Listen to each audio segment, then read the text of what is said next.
Radio 2M. Faites entrer l'invité. Avec Mohamed Zouak. Bonjour chères auditrices, chers auditeurs, toujours aussi fidèles à l'émission Faites entrer l'invité spécial marocain du monde en partenariat Radio 2M et Yabi Ladi. Alors ce mercredi, nous allons parler football, actualité oblige, avec l'imminence de la Coupe d'Afrique des Nations. L'équipe nationale marocaine est déjà arrivée à Yaoundé pour cette CAN organisée par le Cameroun du 9 janvier au 6 février. Alors quelles sont les chances pour décrocher un titre continental pour les Lions de l'Atlas ? Une coupe qui n'est plus revenue au Maroc depuis 1976. La sélection de Vaïd Halilović peut-elle nous faire rêver ? Pour en débattre, eh bien, nous avons le plaisir d'avoir comme invité le journaliste sportif franco-marocain basé à Paris, Sami Mojtabi. Bonjour Sami. Bonjour Ahmed, bonjour à tous. Bonjour, alors journaliste et éditorialiste dans plusieurs médias, dont Africa 24 TV. Merci beaucoup d'être avec nous. C'est un plaisir. Alors pour parler du Muntarab, c'est toujours un plaisir.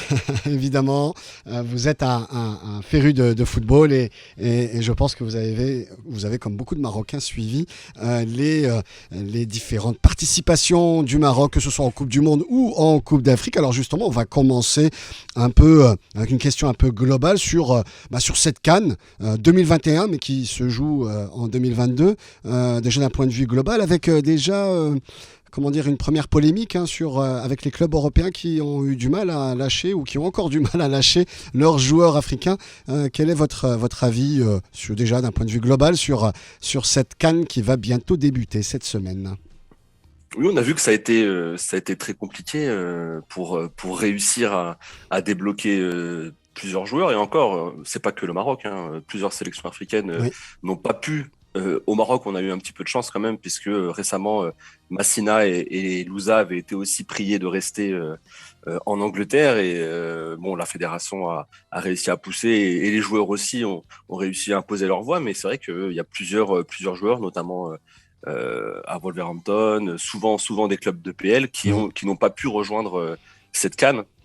C'est quand même très dommageable. Faut pas se voiler la face. On voit quand même en 2021, même 2022, ce manque de considération pour la grande messe du football africain. On pourrait imaginer le même comportement concernant un Euro ou même une Copa América.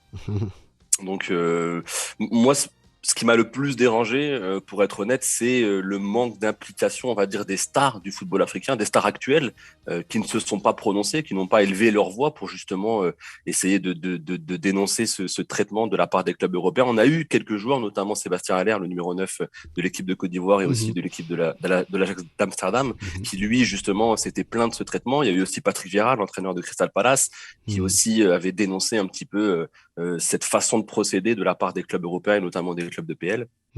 Là, on est face à un vrai problème. Je pense que la meilleure réponse de la part de nos sélections et de nos joueurs africains, c'est de montrer que le football africain est capable de faire de très belles choses lors de cette compétition et de nous servir une très belle CAN au Cameroun le 9 janvier prochain. Oui, c'est un rendez-vous important. D'ailleurs, pour l'équipe du Maroc, il y a Roma Saïs qui a encore un match à jouer, donc il va rejoindre l'équipe avec un peu de retard.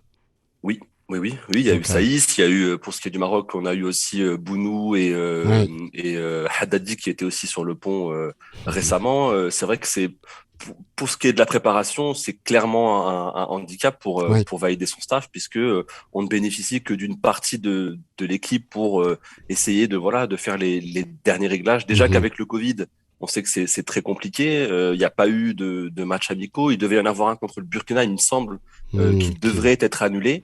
Et encore, c'était un match vraiment prévu à la va-vite, qui n'aurait pas dû être télévisé.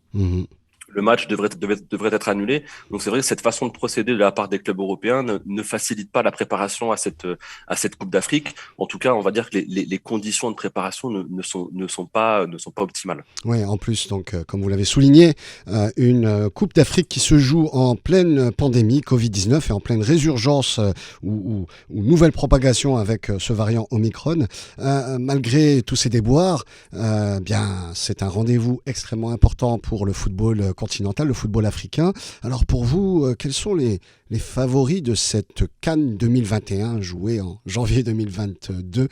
Quels sont vos les clubs favoris, j'allais dire les équipes favorites, j'allais dire vos équipes, mais plus globalement celles qui vous semblent objectivement pouvoir jouer, pouvoir aller le plus loin dans cette compétition. Moi, cette compétition, il y a clairement 3 favoris identifiés. Mmh. On ne peut pas ne pas citer le tenant du titre.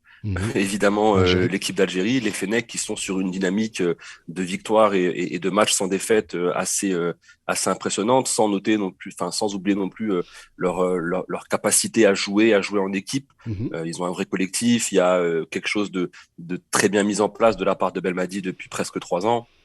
Ce sont légitimement les favoris à leur propre succession. On ne peut pas non plus oublier le Sénégal qui court après ce sacre depuis de nombreuses éditions. C'est aussi un effectif de qualité. Ce sont que ce soit l'Algérie ou le Sénégal, ce sont quand même maintenant 2 grandes équipes avec des joueurs importants dans des top clubs européens. Il y a quand même tout ce qu'il faut pour normalement nous sortir du très beau jeu. Donc pour moi, ce sont les 2, on va dire 2 gros favoris. Et pour le 3e, on ne peut pas oublier le Cameroun qui joue simplement à domicile. On sait que le Cameroun, c'est toujours très compliqué à gérer en Afrique, encore plus chez eux. Ils viennent récemment de sortir l'équipe de Côte d'Ivoire dans la route de qualification à la Coupe du Monde 2022 au Qatar. Donc on sait qu'ils peuvent être redoutables. Pour pas l'oublier, ils ont le palmarès ils ont l'expérience sur le continent africain. Donc pour moi, on va dire c'est les trois équipes principales dans la course au titre. Maintenant, pour ce qui est des outsiders, forcément, le Maroc entre en jeu de par la qualité de son effectif et aussi ses résultats et sa dynamique de résultats depuis maintenant 2017. Il faut pas oublier que ça fait depuis 2017 que le nouveau cycle marocain s'est engagé sous Hervé Renard et la CAN 2017. D'ailleurs, oui. le Maroc se situe juste après le Sénégal dans le classement FIFA, juste après le Sénégal, juste avant, je crois, l'Algérie. Donc, il a son mot à dire dans ce dernier carré des nations africaines. Exactement. Pour moi, le Maroc, oui, dans les demi-finales doivent être l'objectif de base, l'objectif initial. Le Maroc est dans le haut du panier, dans le chapeau des favoris outsiders, dans les 4-5 prétendants à la victoire finale. Et on peut aussi ne pas oublier l'Égypte, qui a toujours généralement son mot à dire sur la grande scène africaine. Après, voilà, il y aura aussi une équipe comme le Mali est aussi à surveiller. Il y a quand même aujourd'hui des surprises comme toujours. Le niveau en Afrique est quand même très très homogène. Beaucoup de sélections aussi ont progressé. Il y a la Côte d'Ivoire qui est très revancharde. Voilà, il y a quand même beaucoup de qualité cette année, je trouve, sur les 24 participants. Mais voilà, les noms à retenir, comme je vous l'ai dit, Sénégal, Algérie, Égypte, Maroc, Cameroun, ça reste quand même les mastodontes du football africain, normalement, devraient répondre présent. Alors, quelles sont, selon vous, les forces et les faiblesses de l'équipe nationale du Mounsakhab ? Alors pour ce qui est de la force, moi je trouve que la force principale de cette équipe marocaine en 2022, pour moi c'est sa cohérence, c'est sa cohésion et sa solidité.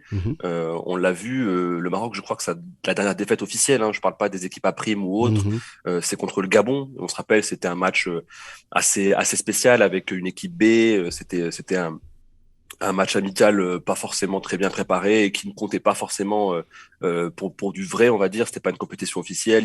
C'était vraiment pour faire une revue de joueurs. Depuis, c'est plutôt impeccable. Il y a aucune défaite. Il y a une dynamique de victoire qui s'est enclenchée récemment aussi lors des qualifs à la Coupe du Monde, avec de très belles victoires, notamment contre la Guinée. Donc pour moi, ce que montre le Maroc depuis plusieurs matchs et plusieurs mois, c'est une solidité défensive, c'est une cohésion d'équipe et un collectif un peu, on va dire, un peu retrouvé. Et il y a des vraies certitudes qui se dégagent de ce Mountakhab. Je trouve que à l'orée de cette compétition, on a une équipe qui est beaucoup plus rassurante qu'auparavant, notamment en 2017, on avait beaucoup d'interrogations sur ce que pouvait donner cette équipe en compétition officielle. En 2019, il y avait ce statut de favori, mais dans le jeu, dans les matchs précédents, il n'y avait pas eu de vraie confirmation. Là, je trouve qu'on a une équipe, on n'a peut-être pas le plus beau jeu, le plus chatoyant, le plus attrayant, mais on a une équipe c'est ce qui est reproché d'ailleurs au sélectionneur, Vaïd Oui. Lilozic. Beaucoup de supporters marocains disent que bon, finalement, le jeu est pas si folichon que ça. Ils attendent à des dribbles, un jeu chatoyant, comme vous l'avez si bien dit. Oui. Et puis finalement, ils se retrouvent avec, effectivement, de l'efficacité, mais ça n'emballe pas tant que ça. Bah oui, c'est ça. Et on va dire que la faiblesse, c'est ça, c'est peut-être le manque d'efficacité offensive. Alors, je sais que ça peut être pris, on peut dire, mais le Maroc a quand même gagné de très gros matchs récemment, notamment contre le Soudan, etc., contre la Centrafrique, mais et aussi contre la Guinée, contre la Guinée-Bissau. Mais voilà, ça restait quand même des adversaires à portée de cette équipe du Maroc.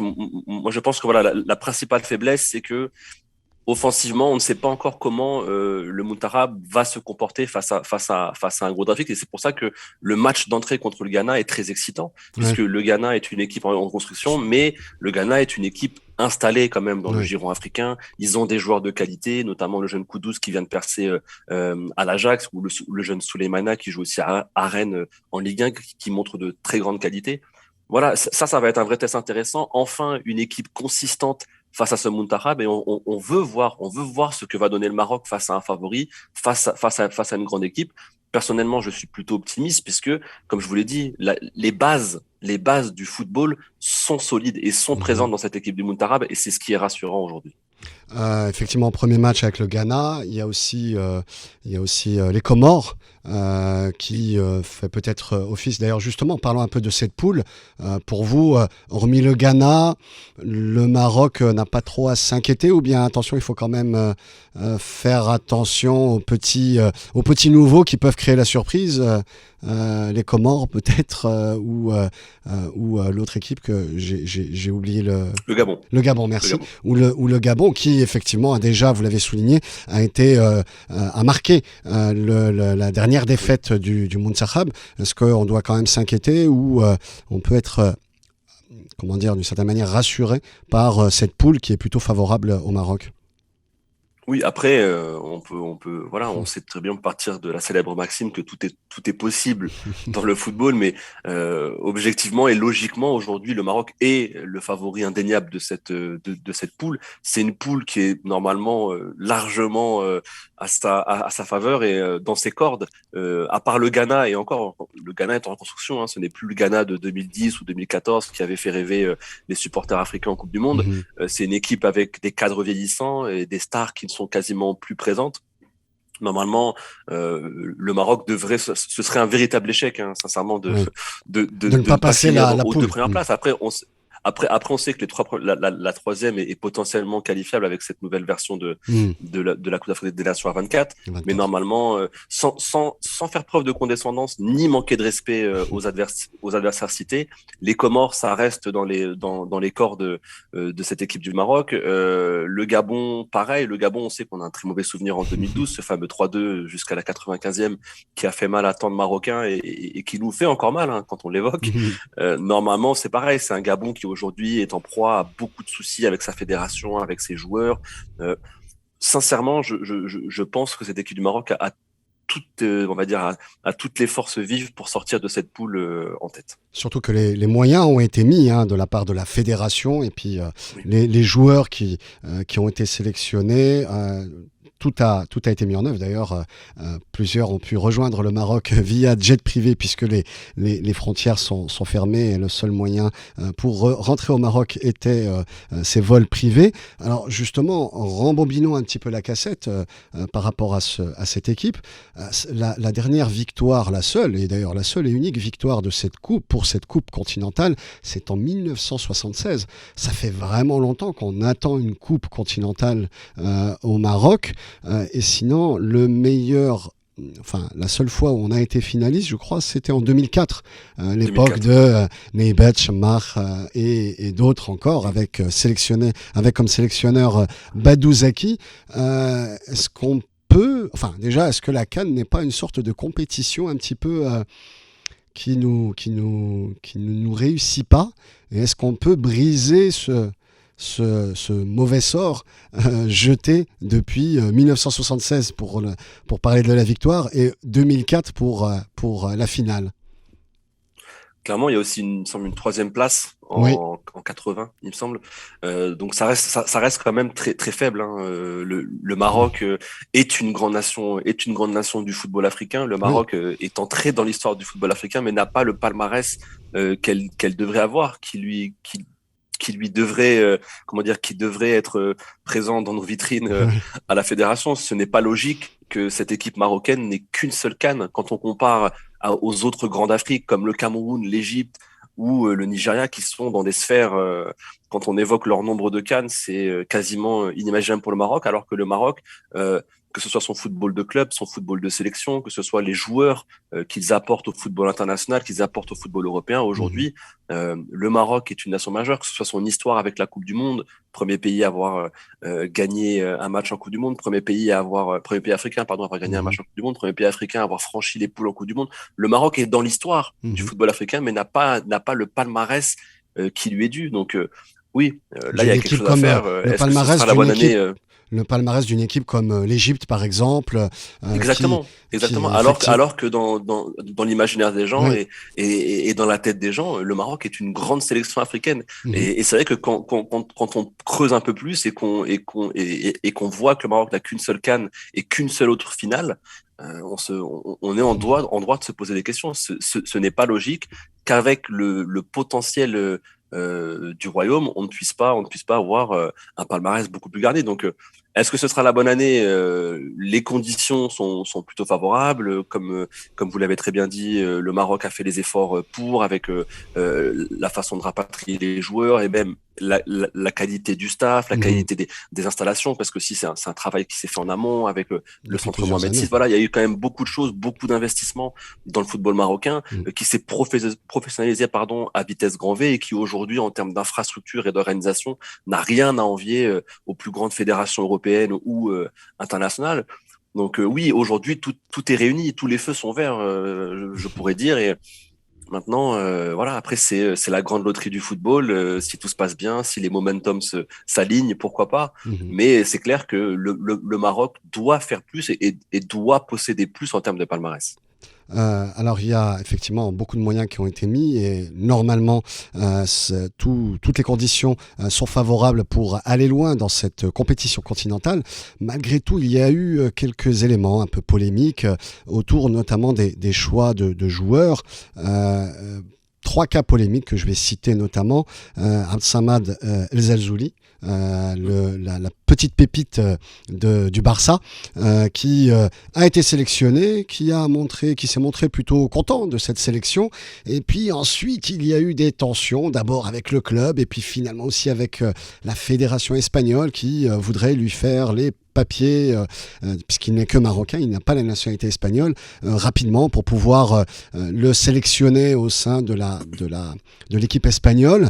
Il y a El Zalzouli, donc un choix qui a été fait par Vaïd, une confiance qui a été donnée par le sélectionneur marocain, et puis deux autres qui par contre ont été écartés, c'est deux autres stars, deux autres grands noms du football marocain, Hakim Ziyech et Nosser Mazraoui. Qu'avez-vous à nous dire sur ces trois cas qui ont fait couler beaucoup d'encre ces dernières semaines?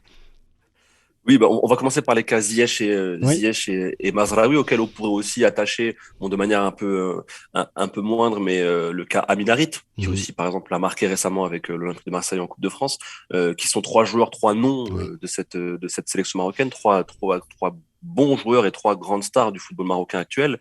On sait comment fonctionne Vaïd. C'est un sélectionneur qui a toujours un petit peu agi de la même manière, surtout en sélection, même en club. Récemment, j'avais eu un entretien avec Benoît Chéroux qui discutait de sa manière de procéder. C'est un entraîneur qui peut être très dur en apparence, qui a aussi de très grandes convictions et que parfois, quand ça frictionne, quand ça passe pas, et ben généralement ça peut casser. Il l'a eu en Mhm. équipe d'Algérie, il l'a eu en équipe de Côte d'Ivoire, il l'a aujourd'hui au Maroc avec les deux joueurs néerlandophones, Hakim Ziyech et Mazraoui. Mazraoui. Alors, est-ce que c'est dommageable personnellement, enfin de mon avis personnel, c'est dommageable pour la sélection marocaine de se priver d'un si grand talent. Mm. Le président de la fédération, Legja, le disait aussi récemment. Ouais. Un joueur comme Hakim Ziyech, enfin qui joue à Chelsea, qui a ce palmarès et qui a cette aura en Europe, forcément devrait bénéficier à la sélection marocaine. C'est dommageable qu'il ne soit pas là. Maintenant, il y a des accusations des deux côtés. Il suffit, moi, je vous invite à voir les stories Instagram de chacun. Tout le monde s'invective ou déceler le vrai du faux. Voilà. Bon, maintenant, on écoute le staff, on écoute Vaïd. C'est lui qui a les commandes, c'est lui qui est le numéro un. Il déclare que Ziyech et Mazraoui ou même Harit ne montrent pas, on va dire, la même motivation en club qu'en sélection, ne montrent pas l'envie Mhm. de jouer avec la sélection nationale, ou en tout cas ne montrent pas l'exemple quand ils sont Oui. présents lors des rassemblements. Il y a eu sanction. Mhm. Maintenant, personnellement, je pense que en termes footballistiques, si on parle que terrain, c'est quand même très triste de se priver de ce genre de joueur, de ce genre de talent. Un joueur comme Ziyech ou même Mazraoui qui est en train de sortir une de ses meilleures saisons sous le maillot de l'Ajax, quand on le voit jouer en Ligue des Champions, quand on le voit marquer, quand on le voit jouer en Eurodivisie, bah, ça fait mal. On se dit, ce serait quand même très sympathique d'ajouter ces petits pions à ce 11 marocain qui est déjà très très très très Très séduisant. relevé. Donc maintenant, on verra. Je pense que le résultat final décidera de qui a raison. C'est simple. Si Vaïd échoue assez tôt, je pense que Ziyech en ressortira grandi. Mais Mm. si le Maroc va plus loin ou peut-être même au bout sans lui, là, c'est Vaïd qui sera gagnant. Donc la Ça, suite nous dira qui ça aura rappelle raison un dans petit cette peu histoire. la sélection française à l'époque où Cantona avait été, Eric Cantona, un grand joueur qui avait été écarté Exactement. de l'équipe de France. Et puis Exactement. plus récemment, l'affaire Benzema avec un autre joueur de la sélection qui ont aussi été écartés par rapport à des problèmes. Alors pour le coup du comportement, mais en dehors de, en dehors de la sélection, puisque ça ne concernait pas la sélection, mais on a préféré juste, enfin, le sélectionneur a préféré maintenir Benzema à l'extérieur de la sélection. Donc le comportement reste quand même un élément important pour souder un groupe et faire un collectif qui pourra aller loin. C'est peut-être cet élément-là que Vaïd a voulu privilégier. Ah oui, clairement. Bah Mhm. oui, clairement, déjà c'est l'argument qu'il met en avant Mhm. et encore une fois, les résultats parlent pour lui puisque le groupe a répondu favorablement en termes de résultats. Le Maroc est sur une dynamique de résultats assez impressionnante. Les qualifs pour Mhm. la Coupe du Monde se sont passés quand même dans des chaussons. Hein. Faut pas se voiler la face. Bon, c'est vrai que jouer ces 6 matchs à domicile, je pense que ça peut Ça a aider, aidé mais malgré tout, les résultats ont été présents. au Donc rendez-vous. pour le moment, il est intouchable et c'est en ça que c'était compliqué de venir lui imposer tel ou tel choix. Il était vraiment en position de force et il a Mhm. pu, euh, il a pu imposer son idée de ne pas sélectionner Hakim Ziyech. Et Ziyech aussi, il a son comportement, il a son caractère, on le connaît. Il y avait déjà eu Il y a déjà eu des des clashs déboires précédents avec, ah ouais, avec enfin, il y Renard. avait eu quand même quelques petites prises de bec avec Hervé Renard. On se rappelle qu'il n'était pas non plus présent à la CAN 2017. Mhm. Donc c'est pas son premier fait d'armes en termes de rapport, on va dire, de Houleux. friction avec un entraîneur. En club aussi, il l'avait eu plus jeune avec notamment Marco van Basten. Donc voilà, c'est un joueur de caractère, c'est un joueur qui parfois en termes de relationnel, ça peut disjoncter. D'où Donc le parallèle avec maintenant Cantona. voilà, de D'où le toute parallèle avec façon Cantona qui se ressemblent beaucoup dans leur ouais, comportement, Eric Cantona et Hakim exactement, Ziyech. exactement. Et le parallèle avec Antonin en 98 est très bien cité parce que, mais après, voilà, Jacquet était sous pression. Finalement, il a Finalement, réussi à il a gagner sans Cantona et on a effectivement. oublié ça maintenant. Donc voilà, Alors, c'est pour il y ça. a un autre joueur qui, a priori, n'avait pas de problème de Oui. comportement, El Zelzouli, Al-Samad El Zelzouli, qui est un petit peu cette nouvelle figure montante du football espagnol, du football en Espagne. Là-dessus, pour le coup, Vaïd a vraiment tout mis hein, pour ramener ce joueur prometteur au sein de l'équipe nationale et finalement, ça bloque un petit peu. Oui, oui. Après, oui, c'est un cas totalement différent puisque bah, d'ailleurs encore aujourd'hui, il a mis une story sur ses réseaux sociaux où il trône avec le maillot du Maroc, étant jeune, donc il montre encore son amour Ouais, c'est pas pour, clair donc. pour le maillot, pour le maillot marocain, pour le maillot des Lions. Mm. Maintenant, je peux comprendre toute la haine que ça a déchaîné, toute l'inimitié que ce choix a provoqué. Moi, ce que je voudrais dire, c'est que c'est un jeune joueur de 20 ans qui est seulement titulaire depuis 2 mois au FC Barcelone, qui est quand même une grande institution en Espagne, une grande institution de football en Europe, dans le monde. Je pense que on va pas faire de langue de bois. On sait comment ça se passe dans les grands clubs. Et Zalzouli aujourd'hui, par rapport à Barcelone, on va dire qu'il n'est rien. C'est un jeune joueur de 20 ans. Il débute dans sa carrière professionnelle. Je pense qu'il y a eu des pressions. Je pense qu'il y a des pressions du club, des pressions de l'entraîneur. Tu sais que si tu pars, tu vas perdre ta place. Tu commences à être titulaire. Tu commences à être important dans le dispositif barcelonais. Tu commences à te faire un nom en Catalogne, si tu pars, on te garantit rien. Vous savez, tout ça, je pense que ça trotte dans la tête d'un joueur. D'un côté, on a un joueur de 20 ans qui aime son pays, parce que je suis convaincu qu'Abdé aime son pays et aime le Maroc. Et je pense qu'il veut jouer pour le Maroc. Toutes les histoires de l'Espagne a voulu le prendre, il a voulu jouer pour l'Espagne. Moi, j'y crois pas. Enfin, tant que je le vois pas, j'y crois pas. Moi, je vois ce que montre le joueur. Le joueur a déjà aussi évolué avec les catégories de jeunes au Maroc. C'est un Marocain, c'est un enfant de Beni Mellel. Il n'a pas de raison aujourd'hui d'aller jouer sous le maillot de la Roja. Je pense juste que c'est un jeune joueur qui a été intimidé et qui a dû faire face à un choix. Il s'est dit, est-ce que je renonce à cette CAN pour ensuite, on va dire, entériner mon statut titulaire à Barcelone et ensuite disputer d'autres compétitions avec l'équipe du Maroc, ou est-ce que je fais cette CAN et par contre ma carrière de footballeur n'est plus assurée. Il a dû faire un choix. Il a dû faire un choix de vie. Moi, je vois ça comme ça. Après, peut-être que je me trompe. J'étais pas dans l'inside, mais sur ce qui est en train de se tramer, j'ai bien l'impression que ce jeune joueur a subi du pression et ce n'est pas le premier. Hein. Ce n'est pas le premier. Ça arrive, c'est arrivé et ça arrivera. Malheureusement, puisque aujourd'hui, on l'a vu avec le comportement des clubs envers la CAN, et ben c'est la même chose pour ce qui est des sélections africaines. Aujourd'hui, le football africain a un manque de considération globale. C'est à nous, c'est aux Africains, c'est à nous de lutter contre ça et de faire changer cette perception. Mais aujourd'hui, oui, Abdé n'avait pas d'autre choix que de refuser cette CAN pour sauver sa carrière en club. Maintenant, on verra si il a les performances pour venir en mars prochain lors des matchs couperets pour les qualifications à la Coupe du Monde. Mais je trouve ça dur pour un si jeune joueur d'avoir autant de pression et d'avoir eu autant de retours négatifs. Oui. Quand surtout on ne connaît pas tous les contours en l'espace de quelques jours ou quelques semaines. Effectivement, c'est dur à porter pour un jeune de 20 ans. Alors, restons sur la composition de l'équipe. Que pensez-vous déjà de cette composition avec cette équipe-là? Vous avez parlé un petit peu des forces, notamment la défense, peut-être une petite faiblesse aussi au niveau du côté offensif, même si le Maroc a gagné tous ces derniers matchs. Mais il y a une polémique qui est assez récurrente, c'est la composition de l'équipe au niveau du mix entre joueurs jouant dans des pays européens principalement ou étrangers plus globalement, et puis versus les joueurs de la Botola. C'est une polémique qui revient depuis 10 ans, 15 ans, et qui à chaque fois renaît, et au point que certains supporters disent que cette équipe ne nous représente pas puisqu'on ne les connaît même pas.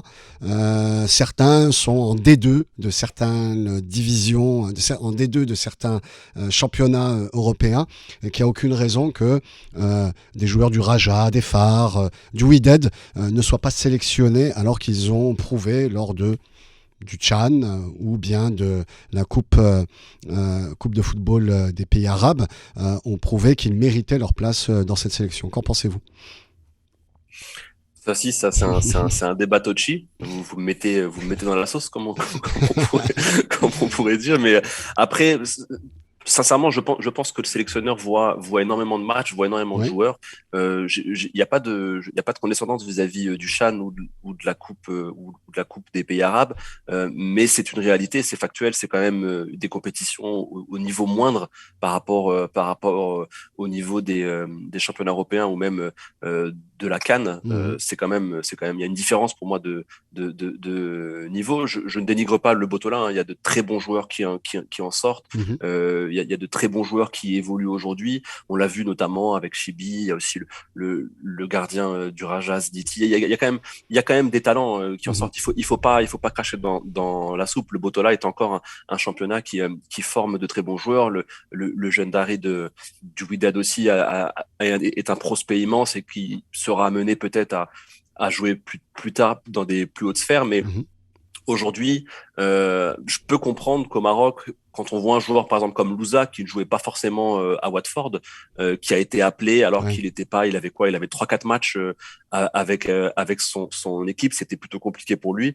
Moi, je pense que si sur le terrain ces joueurs-là prouvent qu'ils ont le niveau, il n'y a pas vraiment de débat à avoir. Et pour le coup, un joueur comme Imran Louza qui ne jouait pas en PL et qui pouvait susciter un peu de doute le concernant sur le terrain. Il a répondu présent, notamment lors des derniers matchs du Muntakhab. Il a été Mhm. très bon et c'est même un joueur qui a gagné sa place, je pense, dans le 11 titulaire pour le début de cette compétition. Donc, moi, je pense que le plus méritant doit jouer. Le plus Mhm. méritant, celui qui a le plus de qualité, celui qui se fond le plus dans le collectif, doit jouer. Vaïd a quand même pris des joueurs Oui. aussi qui évoluaient dans le Botala et qui évoluent même maintenant dans des championnats africains ou dans les championnats des Émirats. On le voit avec Raimi ou Mhm. même Banoun qui ont été appelés. Chibi aussi, il me semble qu'il a été qui a été appelé. Il y a Tagdauti aussi qui est dans la Dans un sélection. Il y a quand second même temps, quelques joueurs. ouais. Dans un Ouais, second temps, il y a eu il y a des quand même appels, oui. il y a quand même quelques joueurs issus du Botola. Maintenant, c'est vrai que dans le 11, il faut aussi comprendre que le Maroc est une bonne et une grande sélection africaine et au très bon niveau global Mhm. à l'international et que les places sont chères, tout simplement. Mhm. Puisque aujourd'hui, montrez-moi un joueur que vous voulez sortir du 11. Offensivement, vous voulez mettre qui? J'aime beaucoup Raimi, mais comment sortir un joueur comme En-Nesyri qui, depuis 3-4 ans, a de vraies références et de vraies performances en Espagne et sur la scène européenne? Comment sortir un joueur comme Aguerd ou Saïs en défense qui sont monstrueux dans leurs championnats Ou respectifs? comme On l'a disait, encore vu avec Saïs hier, ou comme qui disait a, qui a Vaïd, iron- ou comme disait Vaïd, Hakimi ne joue pas, enfin, il ne joue pas au même sport, hein, quand on voit un Hakimi et quand on voit c'est d'autres joueurs. c'est ça, c'est qu'il Il y le a, disait il y de a de manière un peu vrais talents. provocante, mais Ouais.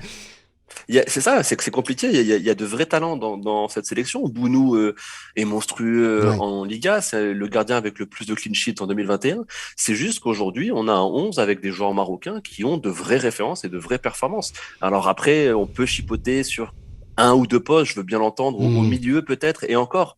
Et encore. C'est juste qu'aujourd'hui, comme toute grande sélection, la concurrence est rude. La Mhm. concurrence est rude. Voilà, comme en Europe, si on se penche sur le cas de la France, on voit qu'il y a des joueurs qui se font laisser de côté, il y a des joueurs.